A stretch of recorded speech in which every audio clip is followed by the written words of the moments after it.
નમસ્કાર, money manager એટલે તમારા નાણાંના ચોક્કસ આયોજન માટે અપાતું માર્ગદર્શન. હું પ્રીતિ દલાલ આપનું સ્વાગત કરું છું આજના મની મેનેજરના એપિસોડમાં.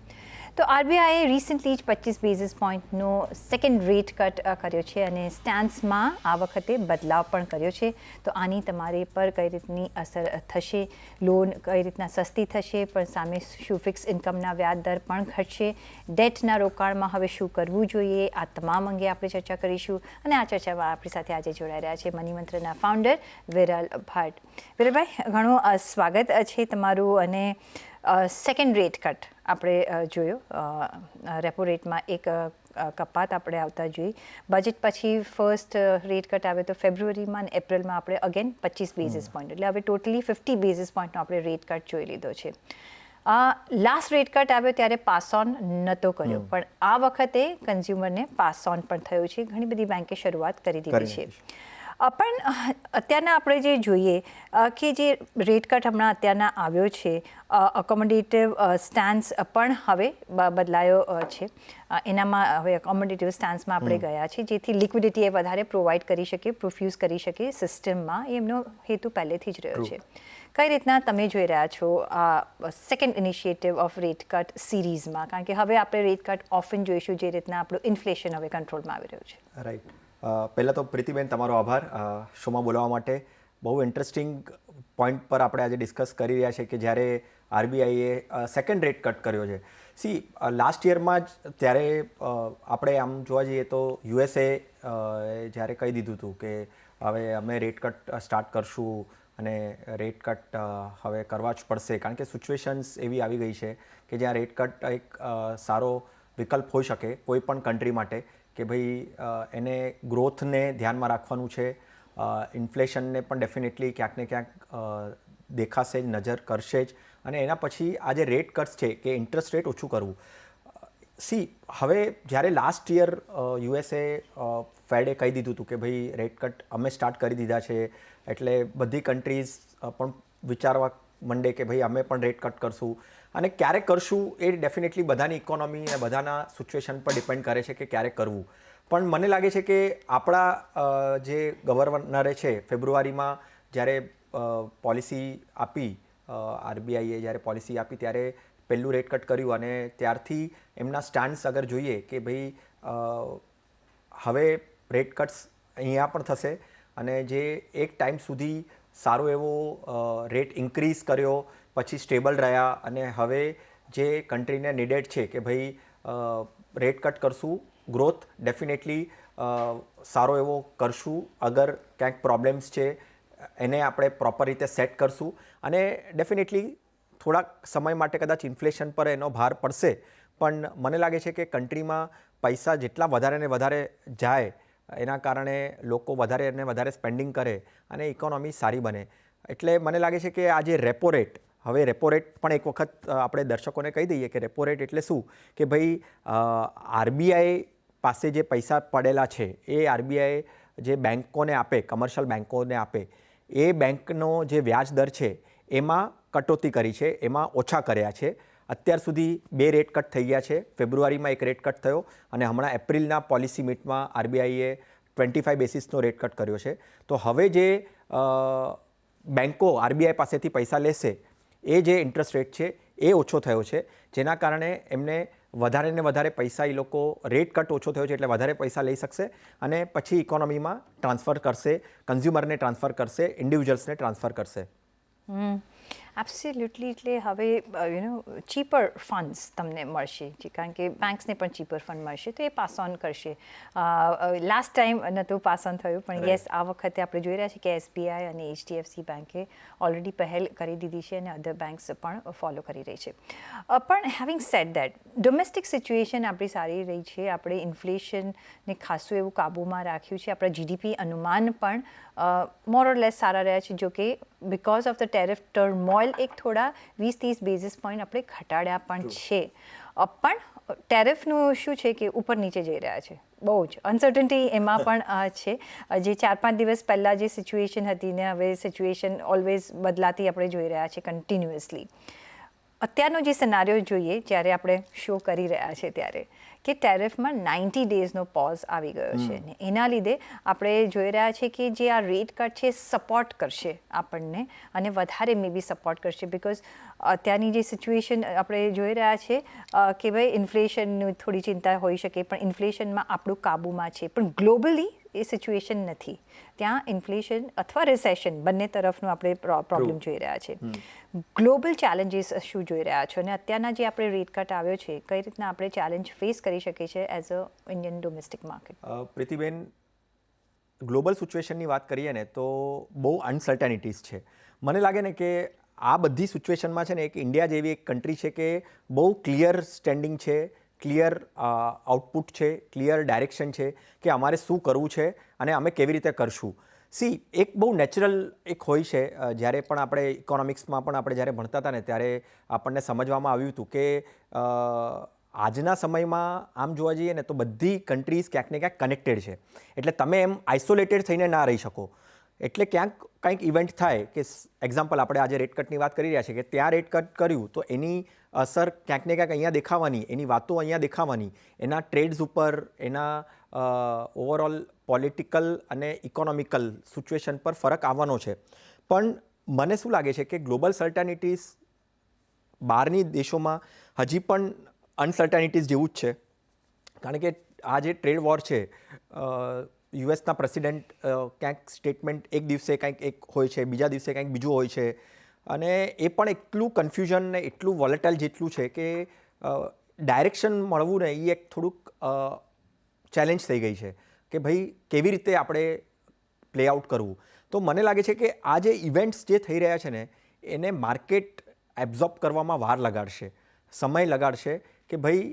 આને કેવી રીતે ડાયરેક્શન લેવું ડેફિનેટલી આપણે જેવી રીતે વાત કરી કે ઇન્ડિયા તો એક બહુ ક્લિયર ડાયરેક્શનથી આગળ વધી રહ્યું છે એણે એકોમોડેટિવ સ્ટેન્ડ્સ પણ આપી દીધો છે કે હા અમને સિચ્યુએશનના બેઝ ઉપર રેટ કટ હજી પણ કરવાની જરૂર પડશે તો અમે કરશું we are open for that પણ અમારો એક ઇન્ટેન્શન છે કે અમારે ગ્રોથને વધારે હેમ્પર થવા દેવું નથી અને આમ જોશો ને તો સ્પેશિયલી કોવિડ પછી પણ પ્રીતિબેન કે આપણી ઇકોનોમીમાં આટલા ચેલેન્જીસ ને આટલા પ્રોબ્લેમ્સ નથી આવ્યા અને તમે રિસેશનની વાત કરી રિસેશનની વાત તો કેટલા ટાઈમથી ચાલી રહી છે રાઈટ ડેફિનેટલી કોઈ પણ કન્ટ્રી વિચારશે નહીં ચાહશે નહીં અને એઝ અ પર્સન ઇન્ડિવિજ્યુઅલ પણ આપણે વિચારીએ નહીં કે રિસેશન આવવું જોઈએ પણ સિચ્યુએશન્સ ઘણા ટાઈમથી ઊભી થઈ રહેલી છે પણ ઇમ્પેક્ટ કેટલી એની છે ગ્રાઉન્ડ લેવલ પર સિચ્યુએશન શું છે એ મને લાગે છે કે બહુ ડિફરન્સ છે એમાં અને એ સમજવાની જરૂર રહી અને વાત તમે કરી ટેરિફની મને લાગે છે ને પ્રીતિબેન કે ટેરિફની જેટલી સિચ્યુએશન ખરાબ થશે ટેરિફના કારણે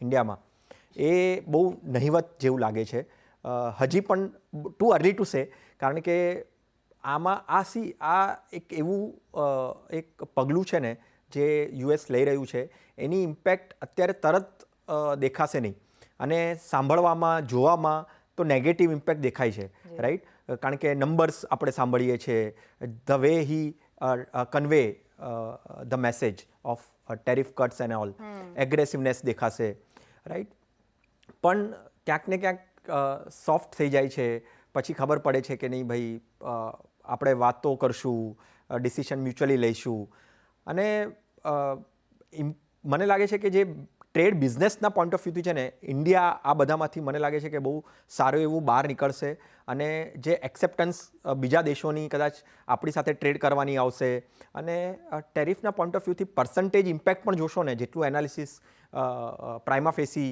કરેલું છે મેં એ પોઈન્ટ ઓફ વ્યૂથી કહું છું કે એની ઇમ્પેક્ટ આટલી આપણા ઉપર નહીં આવે સેક્ટર વાઇઝ પણ લઈ લો બિઝનેસ વાઇઝ પણ લઈ લો અને માર્કેટ વાઇઝ પણ લઈ લો કારણ કે એક્સપોર્ટ માર્કેટ આપણું ઘણું ઓછું છે ઓનલી 2.2% ઓફ ધ જીડીપી એટલે એટલી બધી ફરક નહીં પડે અને પ્લસ જે ઇન્ડિયા માટે કામકાજ કરી જાય છે એ છે બિકોઝ આપણે કોઈ રેસિપ્રોકલ લગાડ્યા નથી રિટેલિએટ કર્યું નથી એ એક પ્લસ પોઈન્ટ થઈ જાય છે ભારત માટે સાથે જ આપણા રિલેશન્સ યુએસ સાથે સારા છે અને જે ચાઇનાની સિચ્યુએશન છે એટલે ઓપ્શન રહ્યું છે ઇન્ડિયા જેવા કન્ટ્રી માટે કે એ કરી શકે એટલે સામેવાળા પક્ષ માટે પણ આપણે જોઈ રહ્યા છીએ કે થોડુંક વધારે વિચારીએ ને દૂરનું વિચારીએ ને તો એક થોટ પ્રોસેસ એવી પણ જાય છે કે suppose if not US if not China then third natural country will be India કારણ કે આપણી પાસે પોપ્યુલેશન છે આપણે લાસ્ટ 10 વર્ષમાં મેક ઇન ઇન્ડિયાનું પણ આપણે એવું વર્ચસ્વ રાખ્યું છે કે ભાઈ અમે પણ કરી શકીએ જી.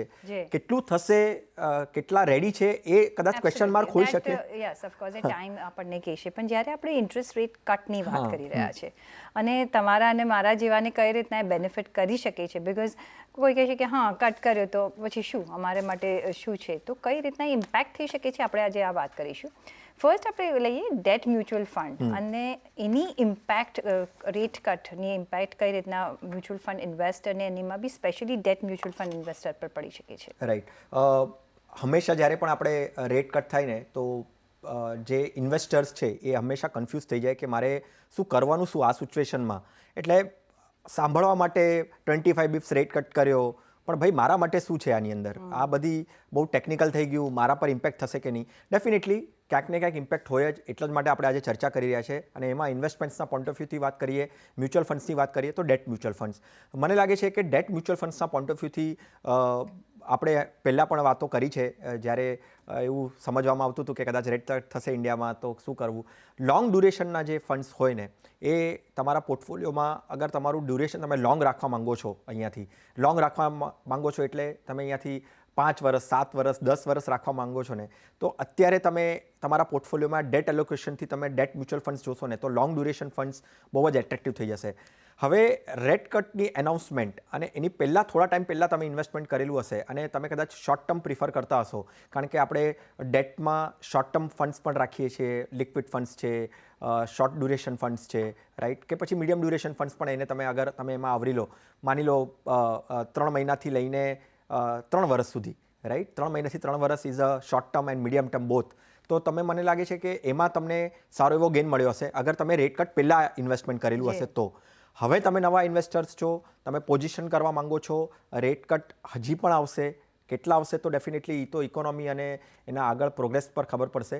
પણ રેટ કટ છે અગર, એકોમોડેટિવ સ્ટેન્ડ્સ છે અગર, અને તમે હમણાં ઇન્વેસ્ટમેન્ટ કરવા માંગો છો તો લોંગ ડ્યુરેશન ફંડ્સ જે છે કે ભાઈ જેનું ડ્યુરેશન 3 વર્ષથી વધારે, 3 વર્ષ, 5 વર્ષ, તમે એને ગવર્મેન્ટ સિક્યોરિટીઝ જેવા પેપર્સ છે એ તમે એમાં, કારણ કે એમાં ડ્યુરેશન વધારે હોઈ શકે અને એમાં સોવેરિયન AAA રેટેડ હોય, તો ડેટ ફંડ્સના પોઈન્ટ ઓફ વ્યૂથી લોંગ ડ્યુરેશન ફંડ્સ તમે ડેફિનેટલી તમે એમાં નિવેશ કરો, ઇન્વેસ્ટ કરો.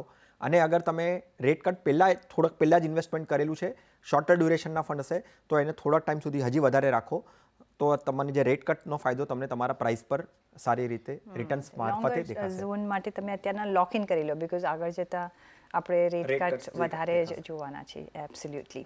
ફિક્સ ડિપોઝિટ એક મેઇન અટ્રેક્ટિવ એરિયા છે, ઝોન છે જેના પર આ રેટ કટની અસર પડશે. કઈ રીતના? જો મને લાગે છે કે જેવી રીતે આપણે ડેટ ફંડ્સની વાત કરી એવી જ રીતે જે ફિક્સ ડિપોઝિટ્સમાં જે ઇન્વેસ્ટ કરતા હશે ને એમને પણ હવે પ્રશ્ન થઈ જશે કે કરવું શું.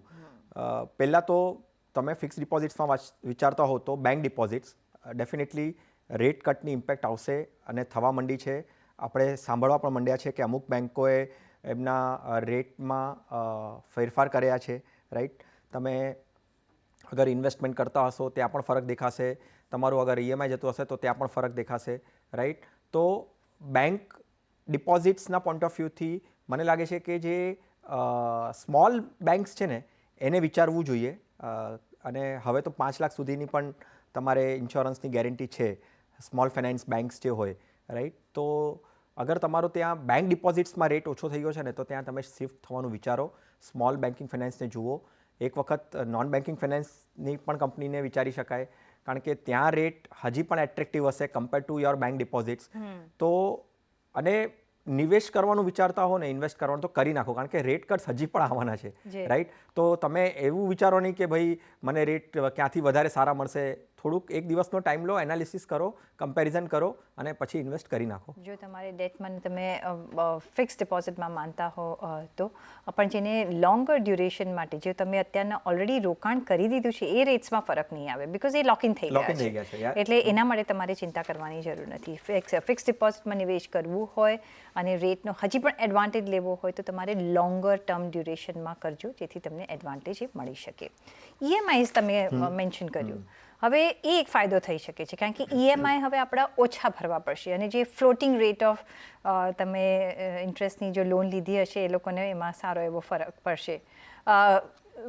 જો કોઈ એક્ઝામ્પલ પડશે તમારે આપવું હોય સમજાવવું હોય તો કેટલા બચાવી શકીએ છીએ? આ EMI ની વાત આવી ને તો મને ઓલું હિન્દીનું એક પિક્ચરનું ગીત યાદ આવી ગયું, જિસકા મુझे था इंतजार वो घड़ी आ गई.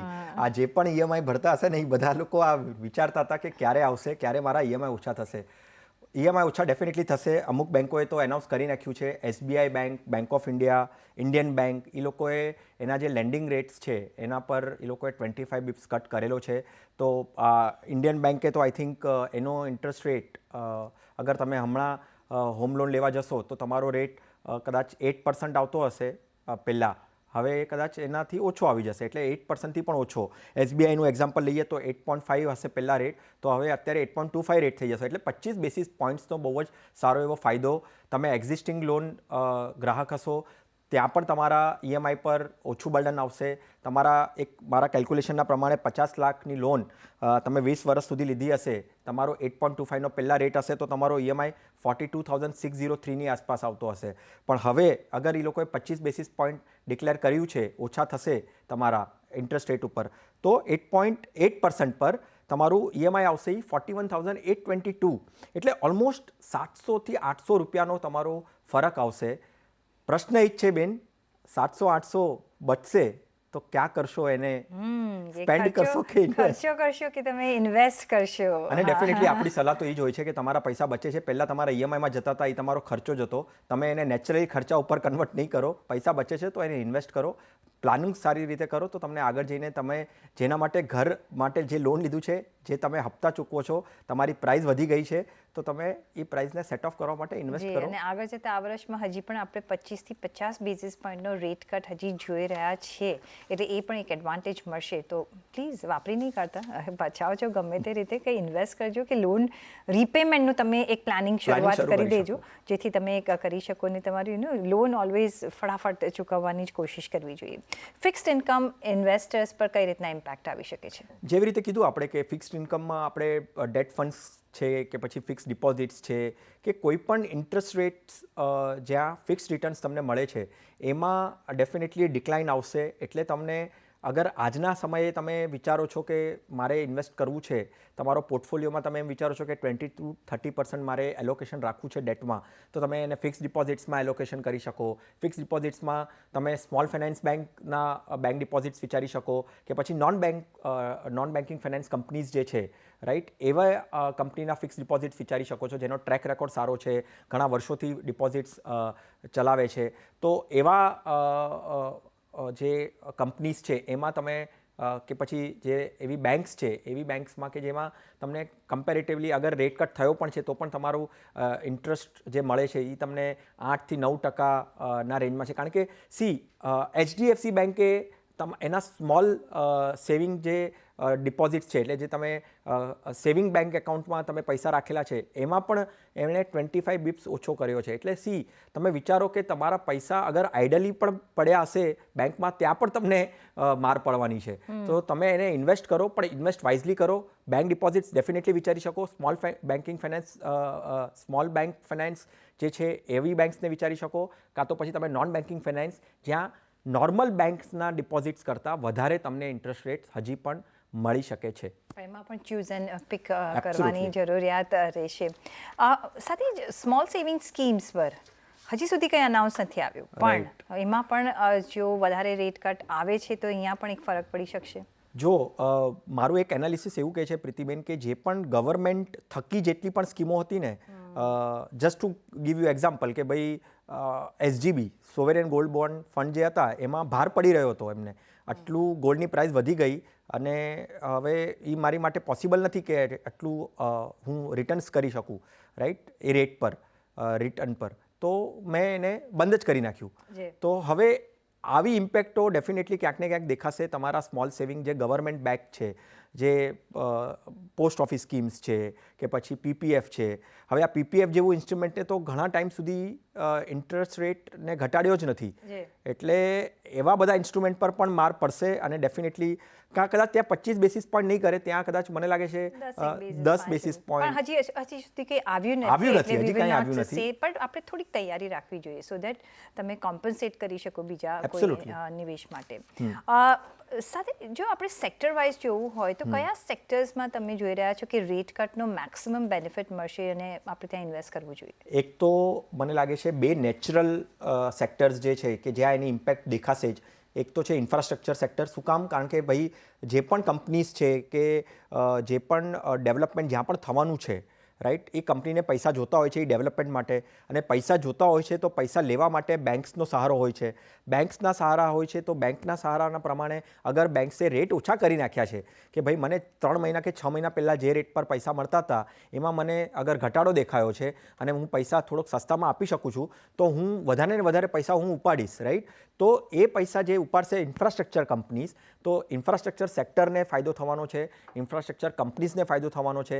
આ એક નેચરલ છે કે જ્યારે પણ ઇન્ટરેસ્ટ રેટ કટ થાય છે ત્યારે કે ઇન્ફ્રાસ્ટ્રક્ચર સેક્ટર, અને બીજું એક રિયલ એસ્ટેટ સેક્ટર, જ્યાં આટલા બધા ઘરો બને છે, ડિમાન્ડ કેટલી છે એ અલગ ઇસ્યુ છે અહીંયા, પણ સપ્લાયના પોઈન્ટ ઓફ વ્યૂથી એવા ઘણા ગામો છે કે નાના નાના શહેરો છે જ્યાં ડેવલપમેન્ટ થશે, જ્યાં ઘરો બનશે, રાઈટ. તો ત્યાં જ્યારે ઇન્ટરેસ્ટ રેટ ઓછું છે, જે લોકોને ઘર લેવું પણ છે, ઓછા ઇન્ટરેસ્ટ ઉપર રેટ કટ થયો છે તો લોન ઓછા ઓલા ઉપર લઈ શકશો તમે.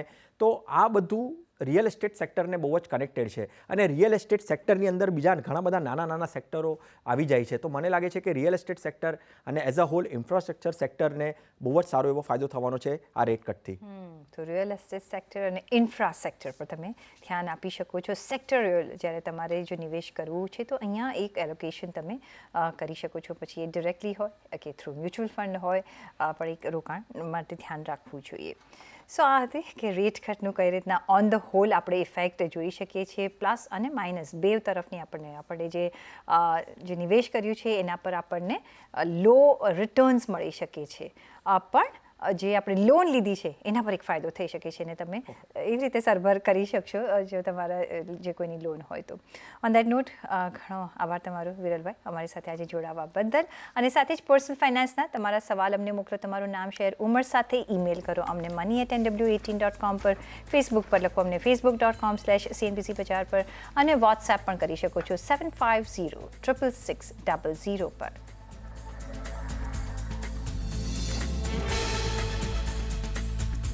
અને આ સાથે જ મની મેનેજરના આ એપિસોડમાં બસ અત્યારના આટલું જ. પાછા મળીશું નેક્સ્ટ એપિસોડમાં. ત્યાં સુધી આપશો રજા. નમસ્કાર.